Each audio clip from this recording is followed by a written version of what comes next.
大家好，又嚟到新一集嘅越講越好啦。今次咧，我哋特登走訪咗一個中醫嘅集團，就係人美醫療集團嘅。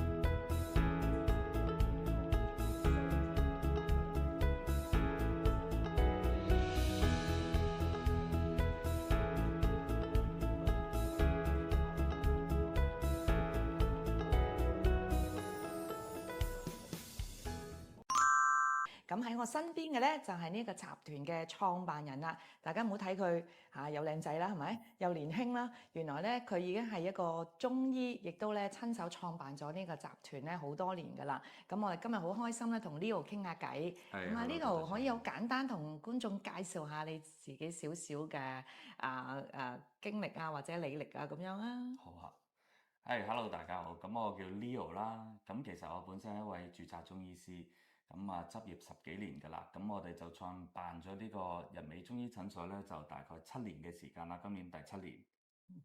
係啦，咁啊，我識阿 Leo 嘅時候咧，我哋有一個晚宴咧，坐喺附近，咁啊，大家都估唔到佢係一個中醫師，因為咧好煙啦，係嘛，好合潮流啦，因為我哋咧自己一般嘅諗法咧，中醫啊嘛，就係比較傳統啲啦，係嘛，可能年紀又有翻咁上下啦，咁但係原來咧而家近年嚟咧，中醫咧已經係喺香港咧都好接受、好普遍，好多人咧都會讀呢一個科嘅。聽聞你好似喺香港讀過，喺邊度讀啊？我喺浸會大學度讀嘅。我浸會有呢個科㗎啦，浸會已經係幾多年前啊？我係08年喺浸會大學讀，咁香港依家有港大啦、中大同埋浸大3間大學可以讀中醫嘅。就一樣好似 Bachelor 咁讀3年畢業係嘛？我嗰時要讀5年，5年啊？依家要讀6年，6年係啦，西醫就依家要讀7年，咁中醫要讀6年嘅。6年之後出嚟又要實習。讀完6年咧，我哋就要實習啦，同埋我哋要考牌。咁如果你個牌通過咗咧，咁你就可以做一個中醫師。哇！真係唔簡單喎，原來做一個中醫師。咁我哋以前以為即係唔知打啊中醫啊，咪喺藥材鋪嗰度通常咁樣把脈跟住執藥嘅。咁啊，今時今日中醫咧已經係同以前咧完全唔同噶啦。咁啊，講開又講啦，其實呢度你細個嘅時候個志願唔會應該起步嘅時候唔係做中醫㗎。咁點解會揀咗中醫嚟讀咧？係啊，你講得啱。我細個一路都冇諗過做中醫嘅，同埋我細個好驚食中藥嘅。我都係嘅，其實。我細個就係好想做一個音樂家嘅。係啦。咁揀科嘅時候咧，都係想揀音樂。咁但係因為咧，我本身有一個病叫做妥瑞症。妥瑞症啊？係啦。冇聽過喎。冇聽過。咁佢嘅特點咧，你可能都見過，就係成日會搖頭啊、戚眉啊、眨眼啊、擁鼻啊呢啲咁。就咁聽，我以為係瞌睡症之類，成日想瞓覺。係啊，我見到有啲小朋友咧，佢係不知覺自己個眉咧喺度眨啊，啲眼又眨啊，咁同埋個頭咧喐下喐下咁樣嘅，以為佢喺度聽緊音樂啊，或者跳皮啊，係自己控制唔到嘅。自己控制唔到嘅。即係你幻想好似你俾蚊咬，好痕，你好想拗佢咁樣樣。OK 忍唔住你好想喐。咁咧呢個問題就以前一路都唔知係咩事啦。咁我亦都睇過西醫。咁西醫嘅建議就係要食一啲精神科嘅藥物。咁但係個副作用好大嘅。係啦，個副作用大過我戚眉眨眼。係咯，如果食咗精神科嘅藥，有啲好似渾渾噩噩咁樣嘅喎，會影響讀書嘅喎。咁但係都會擔心，因為我哋要考大學啊，你要見工啊，要 interview 啊，要做訪問啊，咁你一路咁樣戚，咁好醜怪啊嘛，係咪先？咁最後咧就試下睇中醫，我都好抗拒嘅。咁去睇中醫咧，佢就幫我針灸。第一次就針我個頭，驚唔驚啊？好驚。但係好神奇就係針完咧嗰個星期，我啲動作就少咗好多。咁我就係因為呢件事咧，突然間認識咗中醫，跟住體會咗中醫嘅神奇。同埋見到佢，咦咁多病，咁應該將來做中醫都揾到食。就基於呢幾個原因咧，我就決定不如讀中醫啦。咁呢個病通常醫幾耐啊？呢個病咧，其實佢理論上咧係唔會好返。冇斷尾嘅。係佢個基因有啲缺陷。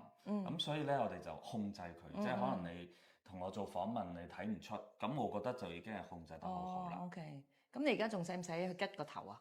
我依家定期都自己幫自己吉下。哦，定期都要㗎。食下中藥。哦，做運動。咁但係好好啊，而家係其實完全唔覺啊，係啊係。咁嚟到呢一 part 咧，都想問下你，因為今日我嚟到旺角呢度啦，咁有2層啦，亦都我知道你其他商場都有鋪頭啦。想問下你，其實咧創立一個咁大嘅集團咧，有冇經歷啲乜嘢嘅困難啊？有嘅，我哋被譽為被揀選嘅一代。嚇，咩意思啊？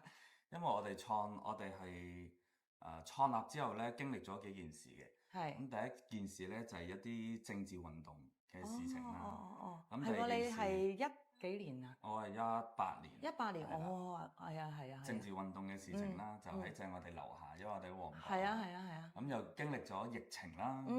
咁所以咧，即係哇，香港最大嘅事情，你都經歷晒啦。我哋都經歷咗。係。咁所以咧，本身就呢個都係一個好大嘅困難。係啦。咁仲有啦，本身創業都係充滿挑戰嘅。係啦，我哋做醫療行業咧，其實不外乎就係一個醫師、一個醫生，你就係需要有病人。係啦。你有病人咁你就能夠經營，你冇病人咧你就唔能夠經營。係啊。咁所以一啲傳統我哋marketing HR 呢啲嘅困難咧，都係接踵而嚟嘅。哇！咁聽上去真唔簡單啊！唔係我哋就咁諗，好似藥材鋪擺個檔仔咁樣啊嚇。咁其實而家香港人咧，佢對中醫接受嘅程度會唔會好咗好多？嗱，其實咧，香港人對中醫嘅接受程度咧，佢哋一路有呢個概念。係啦，跌親揾跌打。OK， 小病揾下中醫調理。因為咧，其實我哋知道西醫嘅行業咧，佢喺 marketing 上咧，其實係做好多嘅功夫攻勢，包括佢哋需要接種疫苗嘅時候咧，佢哋可以用到 TVB 去有明星去賣廣告，去推廣即係西醫嘅好處。咁但係對比中醫嚟講咧，基本上我哋好難有一個咁大嘅平台去推廣中醫嚟，可能做天灸等等。咁變相咧，我哋要點樣去改變中醫形象呢？我哋公司其實就花好多嘅心機去經營我哋自媒體嘅。我哋都會花好多心機去揾唔同嘅平台去合作啦。所以我一請你就接受我訪問啦。咁第三就係我哋都刻意要改變中醫嘅形象。係啦，因為呢，譬如保險業，我哋依家對佢嘅形象就係個個都好專業啦。衣着好有 taste。可能以往呢會覺得中醫就係阿叔阿伯比較古老啲，留啲鬚。咁呢個刻板嘅形象，可能未必係年輕人喜歡嘅。咁所以我哋嘅醫師啦，我哋嘅招聘啦，我哋對佢嘅衣着嘅打扮啊，都會有啲要求。我都有要求嘅嚇。咁其實當年你開嘅時候咧，因為中醫又唔係好接受啦，亦都好多中醫咧，基本上可能咩九龍城啊、紅磡啊，全部都有一啲嘅中醫師啦，做咗好多年。你係用乜嘢位去突破你自己嘅生意咧？點樣打出呢個生意嘅缺口咧？去攞翻嚟咧？係啊，因為其實咧，中醫係好多範疇都可以治療嘅。咁咧，當時我同我嘅拍檔咧，我哋就決定喺中醫美容呢個範疇咧去嘗試嘅啫。因為當時咧喺香港嘅中醫咧，基本上大家都唔會做呢一樣嘢嘅，即係佢哋可能有少少覺得做中醫美容咧，有少少係貶低咗自己，又或者覺得呢啲嘢唔係幾光鮮，好似噱頭嘢咁樣。係啦。咁但係我想講，其實我哋古代，我哋嘅皇后，我哋嘅楊貴妃，佢哋都係要美容噶嘛，係咪先？佢哋都係貪靚噶嘛。我哋中醫亦都有好多藥粉啊，俾自己美白。哦，係咩？係啊。咁我哋當時就找呢個缺口，我哋都唔知究竟 buy 唔 buy，因為大家可能中意打針中意用高科技。咁但係原來我哋發現咧，係好多人都比較中意天然嘅，佢哋都可能比較抗拒填充，或者比較抗拒隆胸，因為驚有風險後遺症。原來我哋就嘗試做一啲中醫可以豐胸。係啊，我哋就係做中醫豐胸。係啊。我哋當時就係一個網上嘅平台啦。咁係做直播同寫一篇文章介紹中醫豐胸。但係你估唔到嗰陣時嘅流量呢，一篇免費嘅文章係一個星期有10幾萬嘅點擊，一篇文章。係啊，當時做直播呢，係一條片好多人睇嘅。7年前嘅 Facebook 嘅直播。女性嘅市場係唔睇少得㗎。咁我哋就透過直播寫一啲文案去咁樣去俾人認識我哋咯，俾人認識中醫豐胸有啲咩咁好。咁然後發現原來好多人都相信同 buy 嘅嚟嘗試。咁我哋就開始咗我哋第一步。即係好多年前咧，我就聽過係中醫係我哋暖宮係嘛？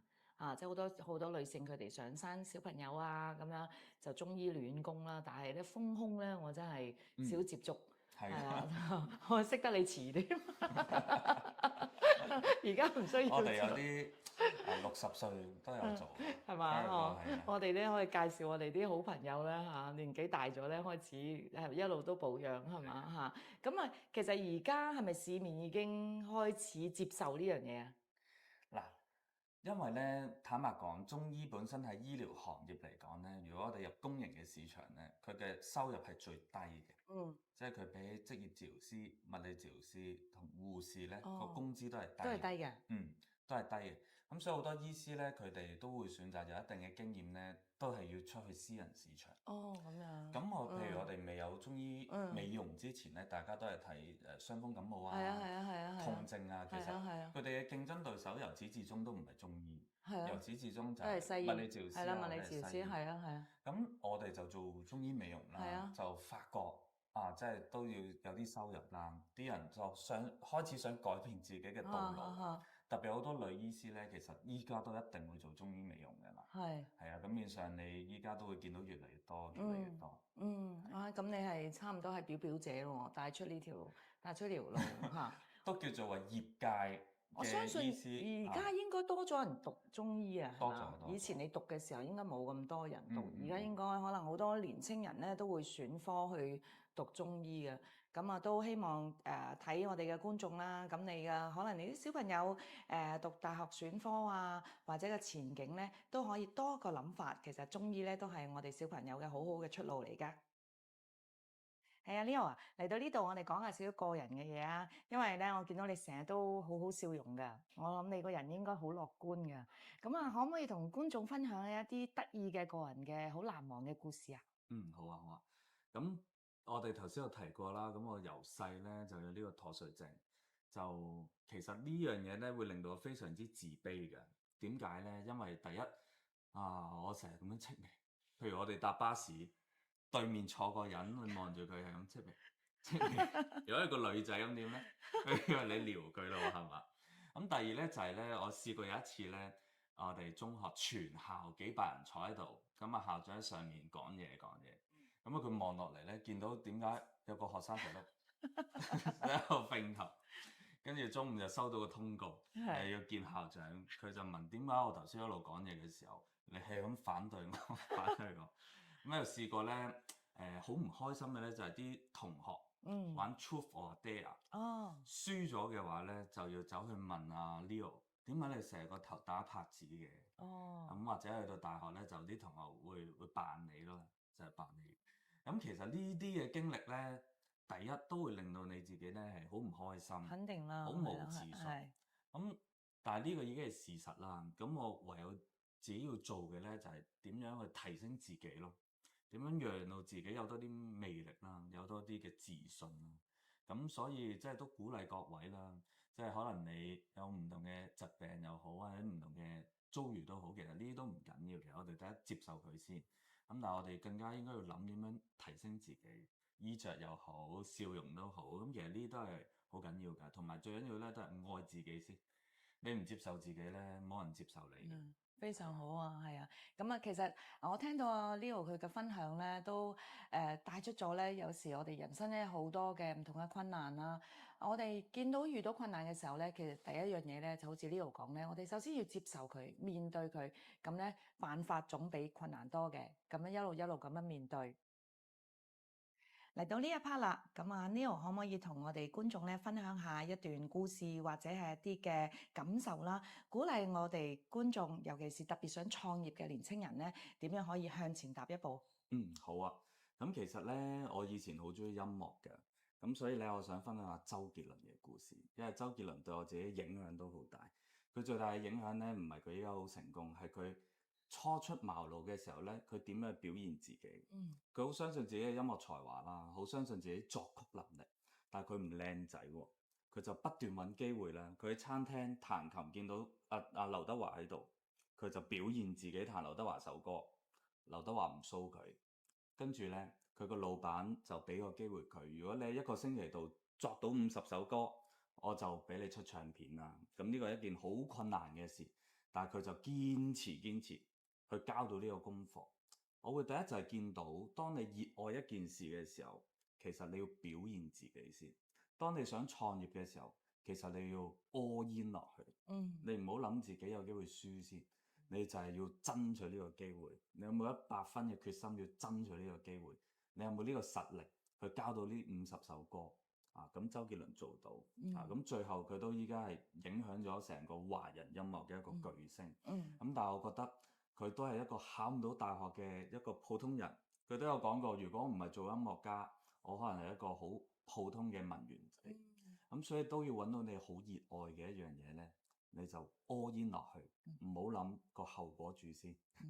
非常好啊！all in 啊，大家鼓勵。如果你揾到份熱愛嘅工作，人生就係咁啦。你嘅生命呢，工作嘅時間佔咗好多嘅，所以鼓勵大家呢，揾一個工作或者做一個事業呢，都係你自己熱愛嘅，就記得呢個話齋。